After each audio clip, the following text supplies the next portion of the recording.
حجاج کرام کے وہ نورانی قافلے اپنے حج کے ظاہری ارکان کو کمپلیٹ کرنے کے بعد حج کی قبولیت کا سرٹیفکیٹ لینے کے لیے مدینہ منورہ جاتے ہیں۔ جو حضرات جن کے دلوں میں عشق رسول ہوتا ہے، جو واقعی میں عاشق رسول ہوتے ہیں، وہ حج کے ارکان کی ادائیگی کے بعد مدینہ منورہ جاتے ہیں۔ کیوں؟ کیونکہ وہاں سے ان کو حج کی قبولیت کی سرٹیفکیٹ اور اس کی سند ملتی ہے۔ اور کچھ ایسے بھی ہیں جو حج تو کرتے ہیں، حرم شریف میں خانہ کعبہ کا دیدار، زیارت، طواف، مینا، مزدلفہ، رمی سب کچھ کرتے ہیں، لیکن اب نبی کی بات آتی ہے تو ان کے دل میں خدشہ پیدا ہوتا ہے۔ لیکن ہم عاشقان رسول میں سے ہیں، اسی لیے جب نبی کا ذکر آتا ہے تو اگر ہم نبی کو چاہتے ہیں تو نبی سے نسبت رکھنے والی ہر چیز سے ہمیں نسبت ہے۔ ہم صحابہ کی محبت و عقیدت کا دم بھرتے ہیں اس لیے کہ وہ ہمارے نبی کے صحابی ہیں، ہمارے نبی کے رفقا ہیں۔ ہم اہل بیت سے محبت کرتے ہیں اس لیے کہ وہ نبی کے گھرانے والے ہیں، نبی کے گھر سے ان کو نسبت ہے، تعلق ہے۔ اسی طریقے سے نبی سے جس نے اپنا رشتہ جوڑ لیا، ہم نے ان کو اپنی محبت اور عظمت بھی آنکھوں کا تاج پہنا دیا۔ تو جب بات آتی ہے مدینہ منورہ کی تو یہ وہ شہر ہے جس شہر کو ہمارے نبی سے ایسی نسبت حاصل ہے، جہاں پر ہمارے نبی صلی اللہ علیہ وسلم کی گلیوں کو آپ نے نوازا ہے، جہاں کی مبارک سرزمین پر مصطفیٰ جان رحمت نے اپنے قدموں کے نشانات اور اللہ کے رسول صلی اللہ علیہ وسلم کے قدموں کو وہ زمین سر مبارک نے بوسا دیا ہے۔ اس لیے ہم مدینہ سے محبت کرتے ہیں۔ اسی مدینہ میں کہیں مسجد قباء ہے، کہیں مسجد قبلتین ہے، ان مسجدوں سے ہمیں اس لیے محبت ہے کہ اس مسجدوں کو نسبت ہے نبی سے۔ اسی طریقے سے وہاں کی گلی گلی، وہاں کے چپے چپے، وہاں کی مٹی، وہاں کی جو خاک ہے، ان خاکوں کو خاک شفا کہا جاتا ہے۔ بلکہ اللہ کے رسول صلی اللہ علیہ وسلم کے صحابہ کو ہم نے اس طریقے سے بھی دیکھا ہے کہ جب وہ مدینہ جاتے، وہاں کی خاکوں سے وہ اس طریقے سے پیش آتے، اپنے جسموں پر، اپنے چہروں پر وہ خاک کو ملا کرتے تھے اور کہتے تھے کہ یہ معمولی خاک نہیں ہے، یہ خاک شفا ہے۔ وہاں کے کھجوروں سے ہمیں نسبت ہے، چاہے وہ کھجوا اجور کا ہو، چاہے وہ اجوا کھجور ہو، چاہے وہ اور کوئی کھجور ہو، چاہے وہ کلمی ہو، نام بدلتے رہے لیکن ان کھجوروں کو نبی سے نسبت ہے، تو اس لیے ہم ان کھجوروں سے بھی محبت کرتے ہیں۔ اسی طریقے سے جب مدینہ کی بات کی جائے تو وہاں ایک ایسی مسجد ہے جس کو مسجد نبی کہا جاتا ہے، اس مسجد نبی کو بھی ہمیں نسبت ہے۔ لیکن کہنے والے کہتے ہیں کہ جب مدینہ جاؤ تو روز رسول کی نیت اور زیارت سے نہ جائیں، اگر جانا ہے تو مسجد نبوی کی نیت سے جائیں۔ تو میں نے جو آیت کریمہ پڑھی وَلَوْ أَنَّهُمْ إِذْ ظَلَمُوا أَنفُسَهُمْ، یہ آیت کریمہ کی تفسیر تو طویل ہے، انشاءاللہ عید میلاد کے موقع پر کبھی آپ کو سناؤں گا، لیکن برکتاً میں نے ذکر کر لیا۔ انشاءاللہ آج کچھ مسجد نبوی کے تعلق سے اور کچھ روزہ رسول کے تعلق سے مختصر گفتگو ہوگی، ورنہ میں نے 2 دن سے شروع کیا ہے بعد نماز عشاء 10-15 منٹ مدینہ منورہ کے تعلق سے اور روزہ رسول کے تعلق سے۔ وہ ایک ایسا طویل چیپٹر ہے کہ جس کو ایک جمعہ میں جس کو کور کرنا ممکن نہیں ہے۔ تو اب حاجی حضرات مدینہ جاتے ہیں، کیوں جاتے ہیں؟ امام اہل سنت کہتے ہیں حاجیو آؤ شہنشاہ کا روزہ دیکھو، کعبہ تو دیکھ چکے، کعبے کا کعبہ دیکھو۔ ہم اپنی حج کو اس وقت تک کمپلیٹ نہیں سمجھتے جب تک مدینہ میں ہماری حاضری نہ ہو۔ اور کیوں نہ ہو؟ اس لیے کہ اللہ کے رسول صلی اللہ علیہ وسلم فرماتے ہیں من حج البیت ولم یزرنی فقد جفانی، جس نے حج کیا، جس نے خانہ کعبہ کا طواف کیا، ولم یزرنی، اور میری زیارت نہیں کی، میرے دربار میں نہیں آیا، فقد جفانی، اس نے مجھے تکلیف پہنچائی، اس نے مجھ پر ظلم کیا۔ اور سرکار شیخ الاسلام حدیث کے اصولوں کے ساتھ اس حدیث کی وضاحت فرماتے ہوئے کہتے ہیں کہ یہاں پر وعید ہے، اور وعید یہ ترک واجب پر آتی ہے، لہذا حج کے بعد حضور کے روزے کی زیارت کرنا واجب ہے، قریب واجب کے ہے۔ اور شیخ محدث دہلوی، عبدالحق محدث دہلوی، جذب القلوب الى دیار المحبوب، پوری آپ کی کتاب ہے حضور کے روزہ اور آپ کی وہ نگری مدینہ سنسکاری نگری، اس کے تعلق سے شیخ عبدالحق محدث دہلوی تو کہتے ہیں کہ جو لوگ مدینہ کے عزم سے نکلتے ہیں، اللہ تبارک و تعالی کے نورانی فرشتے رحمت کے تحفوں سے ان کا استقبال کرتے ہیں۔ ایک ہے فرشتوں کا استقبال کرنا، اور یہ بولی وقت کے محدث علی الاطلاق شیخ عبدالحق محدث دہلوی کی ہے، جن کو وہ بھی مانتے ہیں، جن کو ہم بھی مانتے ہیں۔ اور ایک بولی ہے گمراہوں کی، جو کہتے ہیں کہ اگر سفر کرنا ہے تو مسجد نبی کے ارادے سے جائے، روزے رسول کے ارادے سے نہ جائے۔ لیکن ہم عاشقان رسول جب مدینہ جاتے ہیں تو ہم روزے رسول کے ارادے سے جاتے ہیں۔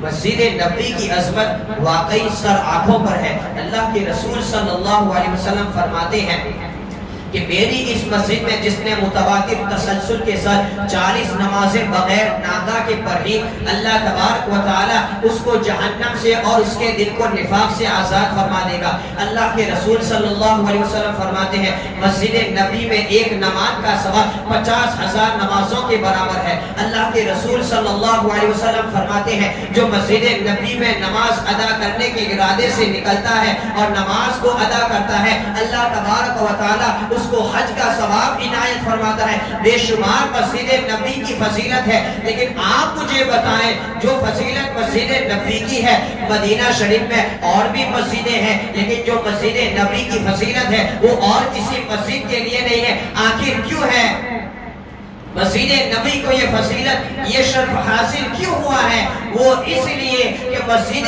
نبی ایک ایسی مسجد ہے جس کے ایک کونے میں خود اللہ کے رسول صلی اللہ علیہ وسلم نے اپنی آرام گاہ کے لیے پسند فرمایا ہے، جہاں پر قیامت تک اللہ کے رسول صلی اللہ علیہ وسلم آرام فرما رہے ہیں۔ تو مسجد نبی کو بھی جو فضیلت ملی ہے خود حضور کی وجہ سے ہے، بلکہ ہم تو یہ دیکھتے ہیں کہ مسجد نبی کی فضیلت محض اس لیے نہیں کہ جہاں پر اللہ کے رسول صلی اللہ علیہ وسلم نے نمازیں پڑھی ہو، جہاں پر صحابہ کرام نے حضور کی قیادت و اقتداء میں نمازیں ادا کی ہو، بلکہ مسجد نبی کو ایک فضیلت یہ بھی حاصل ہے کہ اللہ کے رسول صلی اللہ علیہ وسلم نے خود اس کی تعمیر کے وقت اپنے نورانی ہاتھوں سے کام انجام دیا ہے۔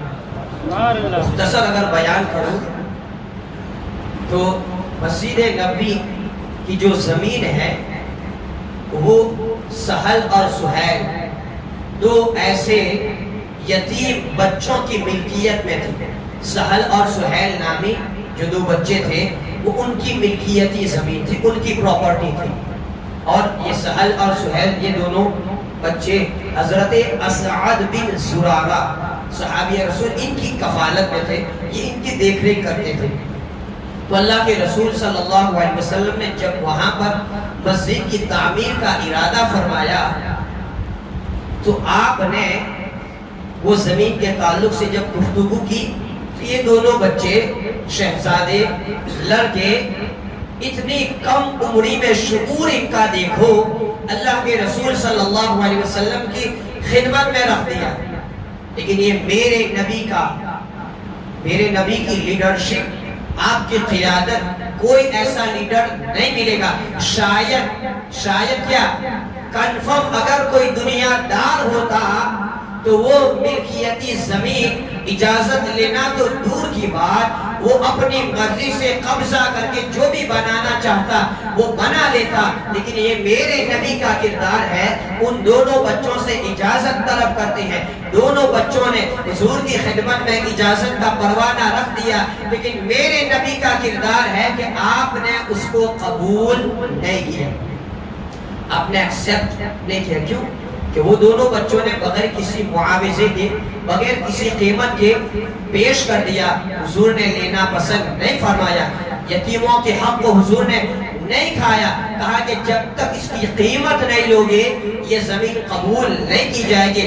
بالآخر سیدنا صدیق اکبر رضی اللہ تعالی عنہ نے 10,000 درہم کے عوض، یعنی اس زمین کی قیمت، اس کا معاوضہ، وہ دونوں بچوں کو 10,000 درہم دیے گئے، اور پھر وہ زمین لے کر باقاعدہ اس مسجد پر، اس جگہ پر جس مسجد کی تعمیر ہوئی اسی کو مسجد نبی کہا جاتا تھا۔ یہ حضور کے اخلاق کا ایک گوشہ یہ بھی ہے، آپ نے اپنے ماتحتوں کے حق کو کھایا نہیں ہے۔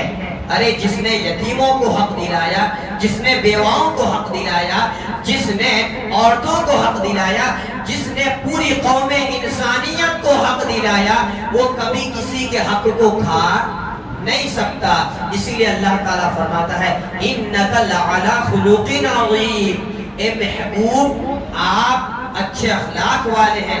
You have a great character، آپ کے پاس جو پرسنالٹی ہے وہ پرسنالٹی کسی کے پاس نہیں۔ بہرحال تو یہ بات یہاں تک پہنچی کہ وہ مسجد کو خریدا گیا، باقاعدہ وہاں کی تعمیر شروع ہوئی، اور دوران تعمیر اللہ کے رسول صلی اللہ علیہ وسلم کی زبان مبارک سے آپ کے وہ دو ساتھی، آپ کی وہ جو کام کرنے والی جو دو ٹیم تھی، آپ کے رفقا کے تعلق سے حضور کی زبان سے یہ الفاظ نکلتے تھے، اللہم ان الاجر اجر الآخرہ فرحم الانصار والمہاجر۔ باری تعالیٰ بے شک بدلہ آخرت کا بدلہ ہے، بے شک بدلہ آخرت کا بدلہ ہے، باری تعالیٰ انصار و مہاجرین پر تو رحمت نازل فرما۔ کیونکہ یہ دو ایسے گروہ تھے جنہوں نے اللہ کے رسول صلی اللہ علیہ وسلم کی ہر جگہ پشت پناہی کی۔ مہاجر اس کو کہا جاتا ہے جنہوں نے حضور کے ہجرت فرمانے کے بعد مکہ سے، جن کی مکہ میں پراپرٹی تھی، مکہ میں جن کے رشتہ دار تھے، مکہ میں جن کے بزنس، جن کی کاروبار سب کچھ تھا، لیکن اللہ کے رسول صلی اللہ علیہ وسلم نے مکہ کو چھوڑا تو انہوں نے مکہ کو بھی چھوڑ کر وہ بغیر ساز و سامان کے حضور کی اطاعت و فرما برداری میں، آپ کی محبت میں وہ مدینہ تشریف لے آئے۔ اس جماعت کو مہاجرین کہا جاتا ہے، ہجرت کرنے والے۔ اور ایک ہے انصار، جنہوں نے مدینہ میں رہ کر حضور کا استقبال کیا، جو مہینوں سے، مدتوں سے حضور کے استقبال کے لیے تڑپ رہے تھے، تو جنہوں نے حضور کا مدینہ میں استقبال کیا اس جماعت کو انصار کہا جاتا ہے، اور جنہوں نے حضور کے ساتھ، حضور کے بعد ہجرت فرمائی ان کو مہاجر۔ تو حضور فرماتے ہیں فرحم الانصار والمہاجرین، یہ میرے دو صحابہ کے جو گروہ ہے باری تعالیٰ ان پر تو رحمت نازل فرما۔ تو جب حضرت ابو ہریرہ رضی اللہ تعالی عنہ بیان کرتے ہیں کہ ہم نے اللہ کے رسول صلی اللہ علیہ وسلم کو دیکھا کہ مسجد نبوی کی تعمیر میں جو گھارا، وہ وقت یہ نہیں تھا، آج ہماری عالیشان مسجدیں ہیں، وہاں مٹی، گارا، پانی، اینٹیں جو بھی اس وقت کی تھی، خود اللہ کے رسول صلی اللہ علیہ وسلم اپنے نورانی ہاتھوں سے ان اینٹوں کو اٹھاتے تھے۔ حضرت ابو ہریرہ نے کہا یا رسول اللہ صلی اللہ علیہ وسلم ہمیں دے دیجئے، تو آقا جواباً ارشاد فرماتے ہیں اور بھی بہت سی اینٹیں رکھی ہوئی، یعنی خلاصے کلام اور بھی بہت سا کام بچا ہے۔ ایک لیڈر ہونے کے باوجود مسجد نبوی کی تعمیر میں آپ اپنے نورانی ہاتھوں سے وہ اینٹوں کو اٹھا رہے ہیں اور امت کو یہ میسیج دے رہے ہیں جب دین کا کام آ جائے تو اپنی دنیا داری یا اپنا مرتبہ یا اپنا عہدہ سائڈ پہ رکھ دو. میں مالک و مختار ہونے کے باوجود, ساری کائنات کا بادشاہ اور تاجور ہونے کے باوجود جب خدا کے گھر کی بات آ رہی ہے اپنے ہاتھوں سے کام کر رہا. اس میں یہ نہیں دیکھا جاتا کہ ہم کیسے ہیں, اس میں نیتوں کو دیکھا جاتا ہے. اور بات ختم ہو جاتی ہے جب شہنشاہ ابرار, جب شہنشاہ اور تاجدار انبیاء نے جب مسجد کی تعمیر میں کام کیا ہے تو ہماری تو کوئی حیثیت اور وقوت ہے نہیں. اللہ تبارک و تعالیٰ لوگوں کی نیتوں کو دیکھتا ہے, انما الاعمال بالنیات. اور اس کے بعد وہ مسجد جب تعمیر ہوتی ہے تو وہ اس وقت کے لحاظ سے تھی, لیکن آج جو مسجد ہے وہ اس کا ایریا وغیرہ بڑھا دیا گیا. تو میں یہ عرض کر رہا تھا مسجد نبی کو ایک فضیلت یہ بھی حاصل ہے کہ اس کی تعمیر اور بنیاد میں خود آقائد عالم صلی اللہ علیہ وسلم نے اپنے نورانی ہاتھوں سے کام انجام دیا ہے. تو مسجد نبی کو فضیلت یہ خود اس کی ذاتی نہیں ہے بلکہ حضور کی وجہ سے ہے. وہ مسجد نبی کو فضیلت ہے چونکہ حضور نے وہاں پر نماز ادا فرمائی. مسجد نبی کو فضیلت حاصل ہے اس لیے کہ حضور نے وہاں پر اپنے صحابہ کرام کے درمیان میں محفل سجائی ہے. مسجد نبی کو فضیلت حاصل ہے اس لیے کہ اللہ کے رسول صلی اللہ علیہ وسلم کی مجلسیں وہاں پر سجا کرتی تھی, وہاں پر صحابہ کرام حضور کی بارگاہ میں حاضری دیا کرتے تھے. مسجد نبی کو فضیلت حاصل ہے, خود آپ نے اپنے ہاتھوں سے اس کے کام کو انجام دیا ہے. مسجد نبی کو فضیلت حاصل ہے اس لیے کہ اس کے ایک گوشے میں حضور کا وہ حجرہ مبارکہ تھا جہاں پر ازواج مطہرات رہتی تھی, جہاں پر حضرت عائشہ صدیقہ رضی اللہ تعالی عنہا وہاں پر موجود رہا کرتی تھی. مسجد نبی کو آج فضیلت حاصل ہے اس لیے کہ مسجد نبی کے ایک گوشے کو قیامت تک اللہ کے رسول صلی اللہ علیہ وسلم نے اپنے آرام گاہ کے لیے پسند فرمایا. تو یہ عاشق کی نگاہ ہے. اور بدبخت کہتے ہیں مدینہ جاؤ تو حضور کے روزے کی نیت نہ کرو. ارے بے وقوف, تو نے حضور کے روزے کو سمجھا کیا ہے؟ تو نے حضور کے روزے کو کیا سمجھ رکھا ہے؟ صحابہ کرام سے لے کر آج تک اس روزے کی عظمت ویسے ہی برقرار ہے. بلکہ حضرت علی کرم اللہ تعالی وجہہ الکریم آپ فرماتے ہیں کہ اللہ کے رسول صلی اللہ علیہ وسلم کے ظاہری وصال کے 3 دن کے بعد 3 دن کے بعد ہم نے ایک دیہاتی, ایک گاؤں کے شخص کو دیکھا کہ وہ قبر رسول پر آیا اور مٹی لے کر اس مٹی کو اپنے اوپر چھڑکنے لگا. اس کا یہ انوکھا فعل دیکھ کر تعجب ہوا. اس نے مٹی اپنے اوپر چھڑکنا شروع کیا اور وہ کہنے لگا یا رسول اللہ صلی اللہ علیہ وسلم, آپ کے رب نے آپ کو جو سنایا آپ نے وہ سب ہم تک پہنچایا, اور اسی میں سے ایک یہ بھی ہے. پھر وہ قرآن کی آیت پڑھتا ہے وَلَوْ أَنَّهُمْ يَظْلَمُوا أَنفُسَهُمْ جَاءُوكَ. اے محبوب آپ کے رب نے آپ کو جو سنایا آپ نے ہم تک پہنچایا. اور ان باتوں میں سے ایک یہ بھی ہے کہ اللہ تعالیٰ فرماتا ہے جب کوئی اپنی جانوں پر ظلم کر بیٹھے یعنی انتہائی گنہگار ہو, جاؤ گا تو وہ آپ کی بارگاہ میں آئے, فاستغفر اللہ, اور وہ اللہ سے معافی تلافی کرے, واستغفر لهم الرسول, اور حضور پھر آپ اس کی سفارش فرما دے, لوجد اللہ توابا رحیما. صرف خدا کی بارگاہ میں نہیں, وہ خدا کی بارگاہ میں معافی تلافی کرے. معافی تلافی کس کی بارگاہ میں کرنا ہے؟ خدا کی بارگاہ میں. لیکن کہاں جا کے کرنا ہے؟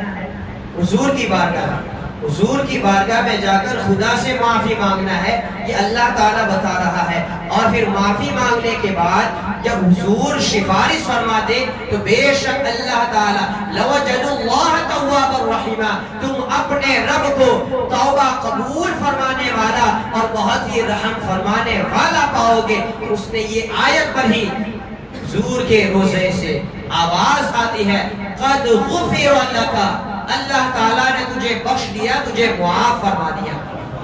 تو ہم ایک تو حضور کی بارگاہ میں جاتے ہیں اپنی بخشش اور مغفرت کے لیے بھی, اس لیے کہ اللہ کے رسول صلی اللہ علیہ وسلم فرماتے ہیں من زار قبری وجبت لہ شفاعتی، جس نے میری قبر کی، میرے روزے کی زیارت کی، اس پر میری شفاعت واجب ہو گئی، اس پر میری شفاعت۔ تو ہم اس لیے بھی جاتے ہیں کہ اللہ تعالیٰ بخش دے، گناہ معاف فرما دے، ورنہ بزرگان دین کا حضور کی بزرگوں کی تاریخ کو پڑھیں گے، مسجد نبی واقعی میں اسی فضیلت کی ہم منکر نہیں ہیں، لیکن ان کی جو نسبت ہے وہ روزے رسول سے جڑی ہے۔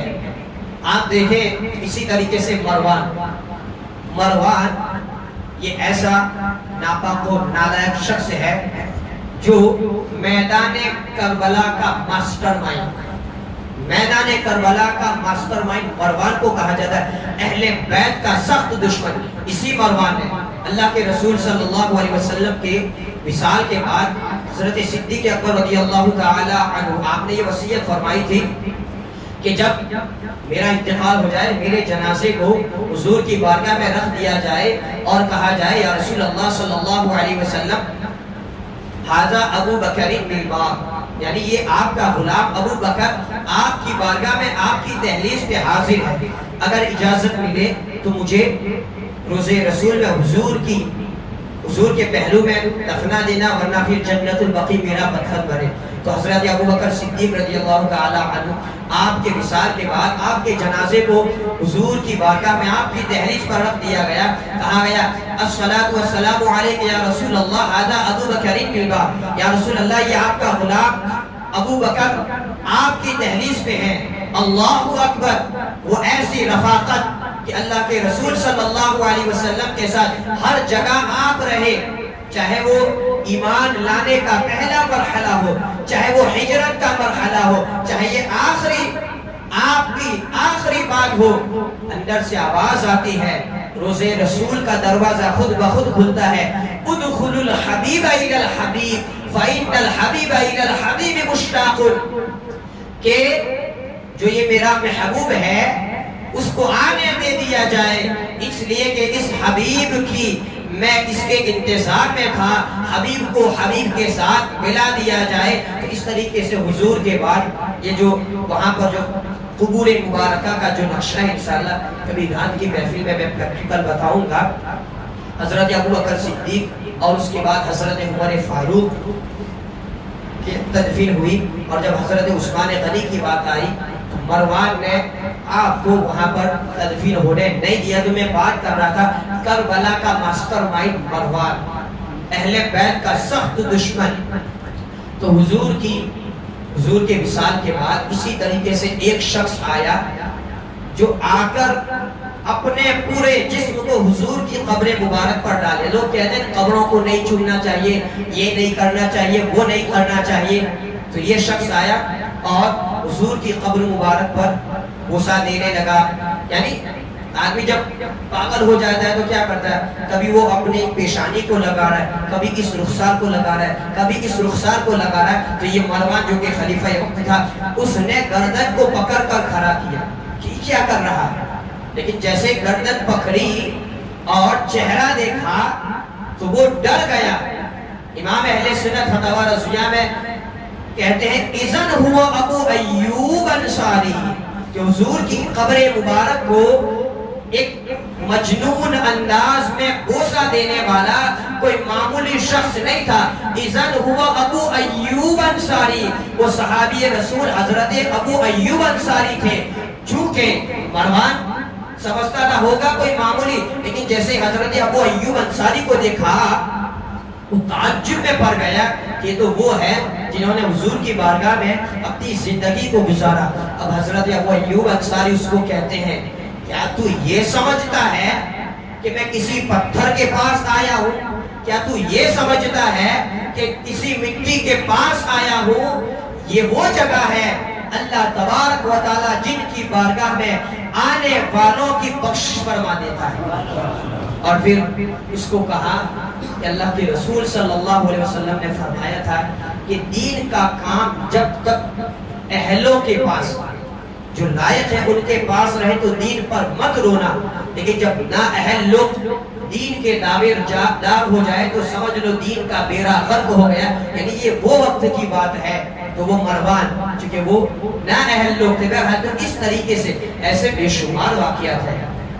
حضرت احمد، سیدنا احمد کبیر رفاعی، وہ تو جب حضور کی بارگاہ میں حاضر دیتے ہیں، کہتے ہیں یا رسول اللہ صلی اللہ علیہ وسلم روحی کنتو ارسلها فی حالت البعد، یعنی جب میں آپ سے اور دوری ہوتی تھی تو ہر روز آپ کی خدمت میں، آپ کی بارگاہ میں اپنی روح کو بھیجا کرتا تھا۔ یا رسول اللہ صلی اللہ علیہ وسلم آج تو میں خود آپ کی بارگاہ میں اپنے جسم کو لے کر حاضر ہوا ہوں، یہ غلام پر آپ کی کیا نوازش ہے۔ اللہ اکبر۔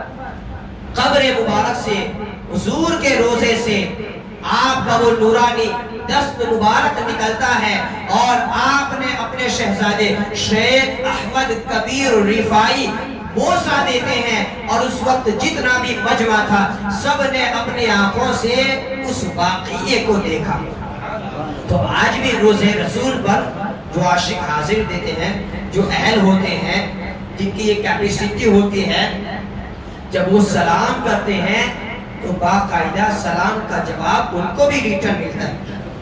سرکار غریب نواز اللہ کے رسول صلی اللہ علیہ وسلم نے حاضری کے وقت ہندوستان کی ولایت سے آپ کو نوازا تھا کہ معین الدین اب ہندوستان کی ولایت تمہارے ذمہ ہے، اور دین کے احکام خدمت انجام دینا ہندوستان میں یہ تمہاری ذمہ داری ہے۔ تو آدمی جو جاتا ہے مایوس اور محروم نہیں ہوتا ہے۔ تو بہرحال یہ ایسا میں نے کہا کہ جس کو ایک جمعہ میں ہم کور نہیں کر سکتے۔ پھر اس کے بعد جب تاریخ آگے بڑھتی گئی، جب حضرت عائشہ صدیقہ رضی اللہ تعالی عنہا کا وصال ہوا، تو پھر اس جگہ کو، حجرہ مبارکہ کو 5 ضربی دیواروں سے بند کر دیا گیا۔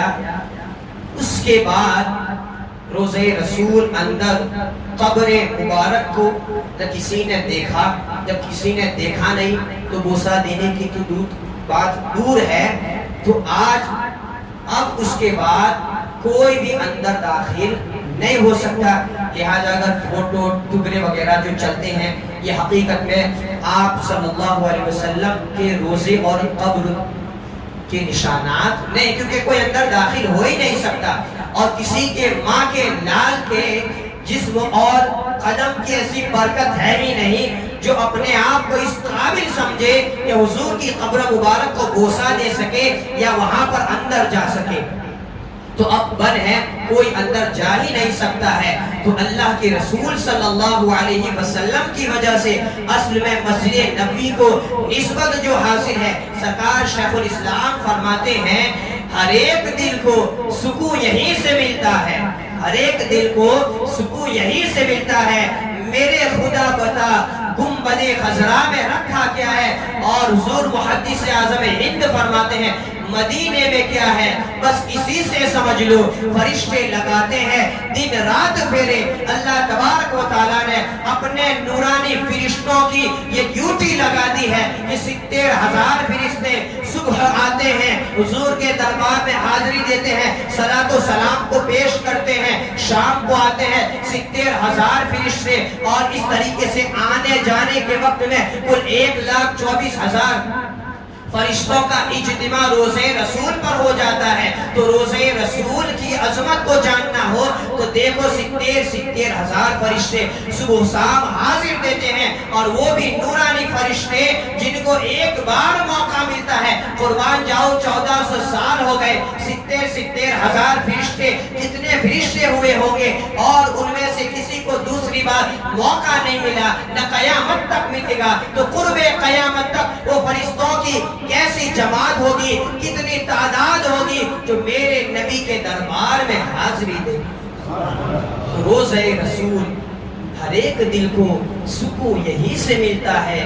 میرے خدا بتا گنبد خضرا میں رکھا کیا ہے۔ شیخ حضرت امام مالک، آپ مدینہ طیبہ میں رہتے، آپ نے کبھی چپل جوتا نہیں پہنا، بلکہ مدینہ کی آپ کو ایسی محبت تھی، اللہ کے رسول صلی اللہ علیہ وسلم کا ہر رات دیدار اور زیارت ہوتی تھی۔ مسجد نبوی میں آپ حدیث کا درس دیا کرتے تھے۔ ایک اور بات عرض کر دوں، ایک وقت یہ بھی تھا کہ صحابہ کرام کے لیے مکہ کو چھوڑنا لازم ہو گیا۔ حالانکہ مکہ میں خانہ کعبہ ہے، حجر اسود ہے، مطاف ہے، مینا ہے، مزدلفہ ہے، وہ ساری برکت والی جگہیں ہیں، مقدس مقامات ہیں، لیکن ایک وقت ایسا آیا کہ مکہ کو چھوڑنا لازم۔ اللہ تبارک و تعالیٰ فرماتا ہے، حضور کی یہ دعا کو نقل فرماتا ہے، ربنا اخرجنا من هذه القرية الظالم اهلها، باری تعالیٰ یہ شہر کے رہنے والے ظالم ہیں، مجھے یہاں سے نکال دے۔ جب اللہ کے رسول صلی اللہ علیہ وسلم نے مکہ کو چھوڑ دیا تو وہ ایسا وقت تھا صحابہ کرام کو مکہ کو چھوڑنا واجب ہو گیا تھا۔ تو یہ ہے، ہم حضور کی وجہ سے ساری چیزوں کی عظمت کے مقر ہے۔ جب حضور مکہ میں تھے تو مکہ سے زیادہ ہمیں کوئی محبوب نہیں تھا، اب حضور مدینہ میں ہے تو مدینہ سے زیادہ ہمیں کوئی محبوب